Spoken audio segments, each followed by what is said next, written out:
Zippin Pippin is a wooden roller coaster at Bay Beach Amusement Park in Green Bay, Wisconsin. This humble and unassuming wooden roller coaster in Green Bay has a long and unclear history dating back to 1912. A history that involves 2 relocations, a tornado, a family living inside of a home under it, and Elvis Presley. Circa 1912, the side friction roller coaster Giant Coaster Dips opened at East End Park in Memphis, Tennessee, where it operated until 1922. The salvageable pieces of Giant Coaster Dips were relocated to Mid-South Fairgrounds, where it was rebuilt and redesigned by the prolific John Miller as a standard wooden roller coaster. The up-stop wheels beneath the track on all modern roller coasters were patented by John Miller in 1919. This might just be the biggest contribution to roller coasters ever, as it made track elements like forceful turns and steeper drops possible. The newly converted and redesigned coaster opened with the name Pippin in 1923. Pippin was constructed with the assistance of Harry C. Baker of National Amusement Devices, a notable former business partner of Miller's. However, this iteration of Pippin was extremely short-lived. In no less than 5 years, Pippin already required another massive redesign. In April of 1928, Pippin was severely damaged by a tornado. Pippin was allegedly rebuilt both higher and longer than before, and reopened in July of the same year. Naturally, the Pippin garnered many fans in its very long lifetime. From 1946 to 1960, a couple lived in a house that stood at the base of Pippin. The couple was Bob and Laura Coleman. Bob was a mechanic on the Zippin Pippin. The couple left the home shortly after the birth of their first child. I can't imagine why. A baby living underneath a wooden roller coaster? I just can't figure out what didn't work out. In the 1960s and 70s, Elvis Presley occasionally rented out Mid-South Fairgrounds to enjoy Pippin without disruptions. In 1976, the fairgrounds that housed Pippin became Libertyland, and Pippin received its name that it's known by today, Zippin Pippin. Elvis Presley rented out Libertyland for himself and a small group of 10 guests on August 8, 1977, only 1 week before his death. Elvis reportedly rode Zippin Pippin non-stop for hours that day between 1:15 and 7 a.m. Libertyland, the theme park in Memphis that Elvis loved to visit. And this is the Zippin Pippin, the white-knuckle roller coaster that was one of Elvis's favorite rides. Libertyland added a sign to accommodate the attraction commemorating the last rides that Elvis took on Zippin Pippin, the iconic red Elvis sign.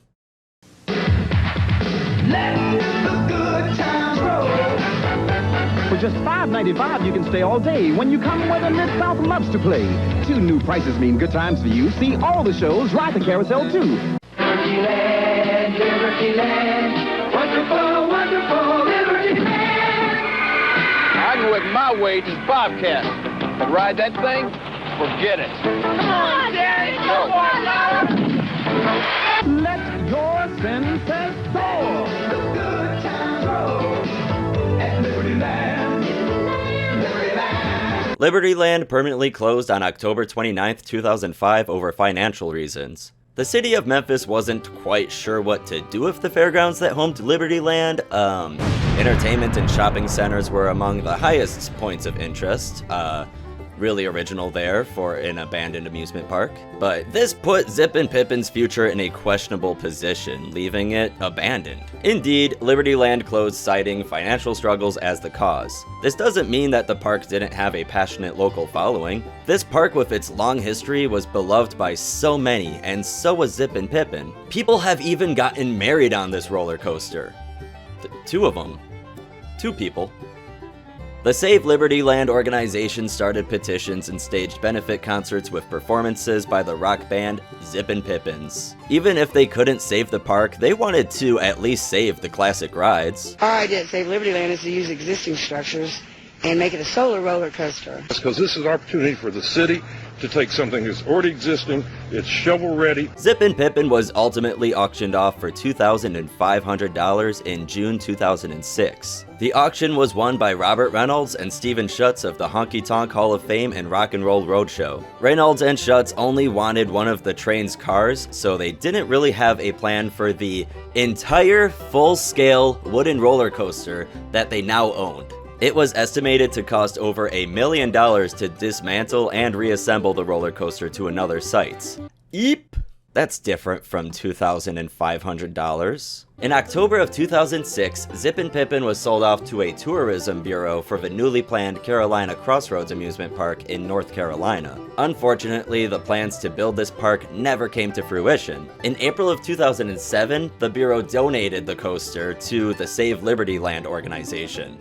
Holy crap! The person in control of Save Liberty Land and the new owner of Zippin Pippin was County Commissioner Steve Mulroy. Zippin Pippin had a new owner but was still without a new location. And while the ride was sitting abandoned, ownership came into question as city officials wanted it to be removed sooner rather than later. Save Liberty Land owned Zippin Pippin, but not the land that it sat on. Now it was becoming disputed if they actually owned the ride. This is crazy to me because apparently you can just purchase a roller coaster at an auction without having the funds to physically move it. And so then it got sold, and then it was donated to somebody else that didn't have the funds to move it. So Zippin Pippin had reached a stalemate. Regardless, city officials moved forward with the demolition of Liberty Land in September of 2009. Zippin Pippin, look at that ride go tippin'. Zippin Pippin, look at it launch those kids. Zippin Pippin sat abandoned for years, its wood rotting in the elements. A section of its track at the bottom of the first drop was removed by demolition crews to see if any of the wood was salvageable as part of the city's plan to remove the ride. Steve Mulroy of Save Liberty Land was not pleased by this, but still had hope for a relocation of Pippin. On February 7, 2010, demolition was halted when Green Bay Mayor Jim Schmidt visited the site to evaluate Zippin Pippin for Bay Beach Amusement Park. The Mid-South's most famous roller coaster could be on its way to the frozen north. Green Bay, Wisconsin is in talks with Memphis to become the new home of the Zippin Pippin. City and county politicians say the city can't afford to renovate the ride, and this trip to the upper Midwest may be the roller coaster's best hope. If this new plan becomes a reality, you'll be able to ride the Zippin Pippin again. But you'll have to pack your parka and start rooting for the Packers. So Zippin Pippin was purchased by the city of Green Bay, and no more than 4 days later, a large part of Zippin Pippin's structure had collapsed. The news and information about how salvageable the original Zippin Pippin's wood actually was is rather cloudy. Memphis city officials expressed that a relocation was doubtful, pointing at the wood being quite rotted. Coincidentally, a separate former Tennessee wooden roller coaster was purchased in 2003 and since had been sitting in storage at a park in Quebec, Canada due to city permit battles. This roller coaster was the former Thunder Eagle of the Island and Pigeon Forge, Tennessee. Green Bay had purchased parts of Thunder Eagle to use for the construction of Zippin Pippin at Bay Beach, including the trains and some of the machinery. Just how much of the original Zippin Pippin was relocated to Green Bay? Perhaps none of it, besides one piece that we'll talk about later. However, Bay Beach still has ownership of Zippin Pippin's name and layout design, something that's not actually all that common considering a lot of roller coasters get their designs cloned by different parks.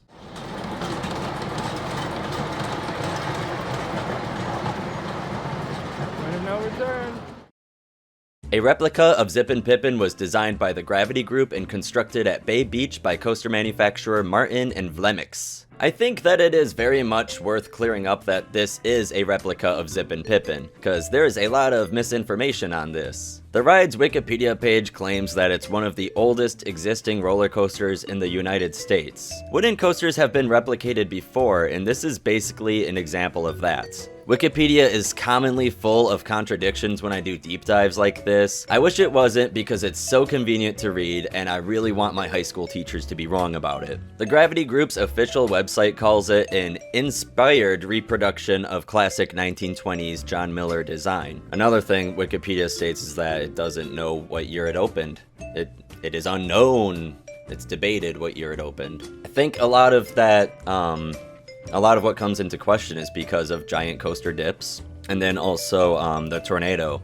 Some people cite the reconstruction after that big tornado as like the start of Pippin's history. So it's very debated how old this coaster is, but its story starts back in 1912. The efforts to save Zippin Pippin weren't all lost, as they directly led to a shiny, new remade Pippin. Bay Beach's Zippin Pippin was opened to the public on May 21st, 2011.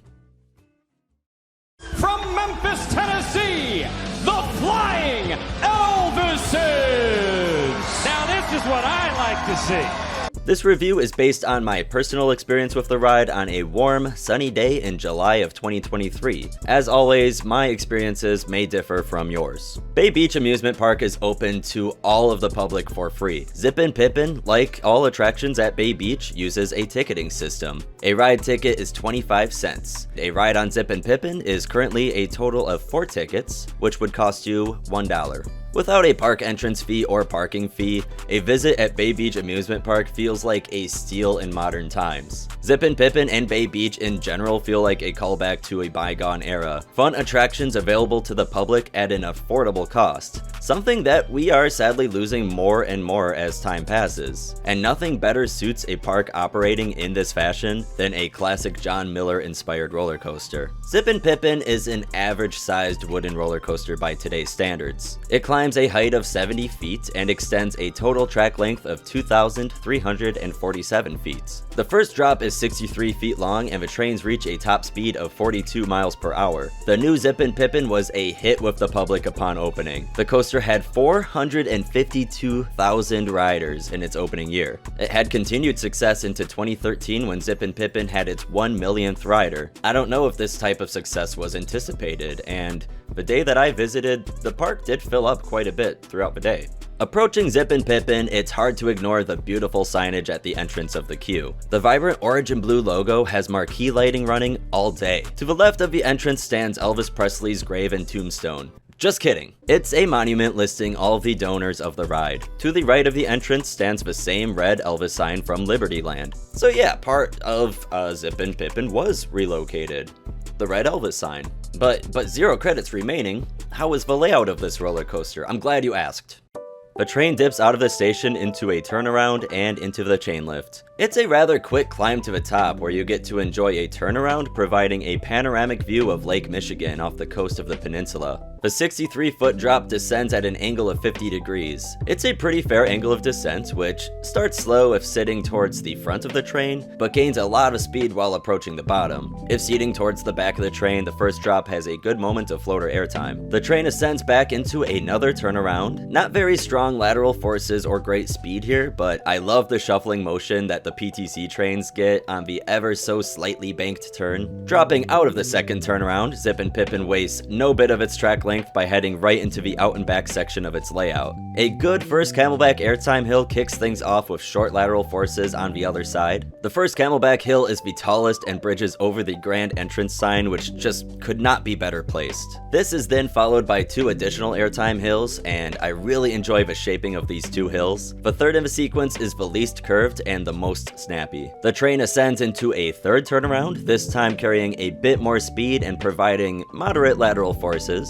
The drop out of a turnaround is followed by a curved hill that packs more lateral forces than airtime forces. Very fun lateral forces at that. Now Zippin Pippin surprises riders with a bunny hill that is regarded by some coaster enthusiasts as the death hill. This bunny hill is so shallow, snappy, and quick. It is somewhere among the strongest negative G-forces that I have felt on a roller coaster. The bunny hill that follows is not nearly as strong, but is still great and is followed by another solid moment of lateral forces. Ascending into the brakes, Zippin Pippin has arrived back at its station. Wow.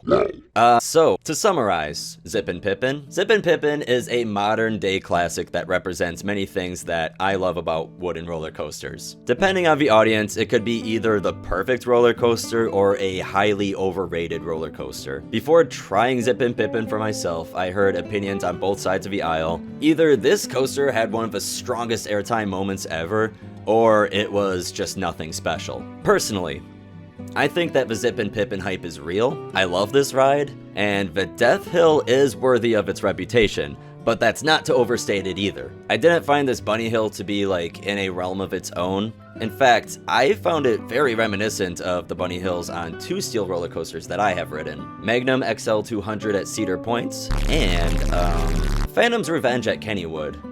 I'm gonna throw in Lightning Run as well. Lightning Run at Kentucky Kingdom. This is strong but brief pop ejector airtime. Some enthusiasts might walk away a little disappointed, having hoped that it's airtime that's more sustained. It's a very short track element. I think that the Zippin Pippin Death Hill is worthy of critical acclaim, but I don't think that you need to just rush to Green Bay to experience it. Death Hill aside, Zippin Pippin gets so much of its appreciation from me, personally, for being what I consider a perfect example of a classic wooden roller coaster. Each airtime hill seems to be shaped uniquely, becoming more snappy and erratic as the train progresses through the layout. I find it impressive, and kudos if these were intentional layout design choices by Gravity Group. They are masters of layout design over there, so I would bet that this is Gravity Group just doing their magic to refine a classic to its fullest potential. Not to discredit the original at all, this is still a replica of a John Miller design. It's a dream collab for wooden roller coaster nerds like myself. I did not experience the Libertyland Zippin Pippin, so I am unable to compare the two. Riders that have experienced both of the Pippins describe the rides as closely comparable, besides one feature on the Green Bay Pippin. Zippin Pippin's often praised Death Hill may not have been quite as pronounced on the former John Miller coaster. John of Coaster101.com wrote, "The only noticeable change in the layout came towards the end of the course. The second to last Camelback Hill provides an intense pop of airtime that I do not recall from the Memphis version. Bay Beach's Zippin Pippin has PTC trains from Thunder Eagle, which increased the capacity from 24 to 30 riders. I rode Zippin Pippin in the back and also in row 3, which I strongly preferred out of the two experiences. I took 3 rides in row 3 and didn't bother riding in the back more than once. Zippin Pippin benefits from having PTC trains with 6-seater cars. I felt that the back row of the first car has the magic seat effect, which can be found on other airtime-filled coasters with long 6-seater cars. Every airtime moment was best experienced for me in row 3. Scratch the first drop. Zippin Pippin is just fun, start to finish, and it puts a big smile on my face. It's the perfect representation of wooden roller coasters from a bygone era when many similar to it were scattered across America. It provides thrills suitable to a wide variety of Bay Beach's visitors. Remember, parking is free, and a single ride on Zippin Pippin is just $1. Thank you so much, City of Green Bay. Thank you very much. Why, call me Elvis Presley because I can't help falling in love. Ooh.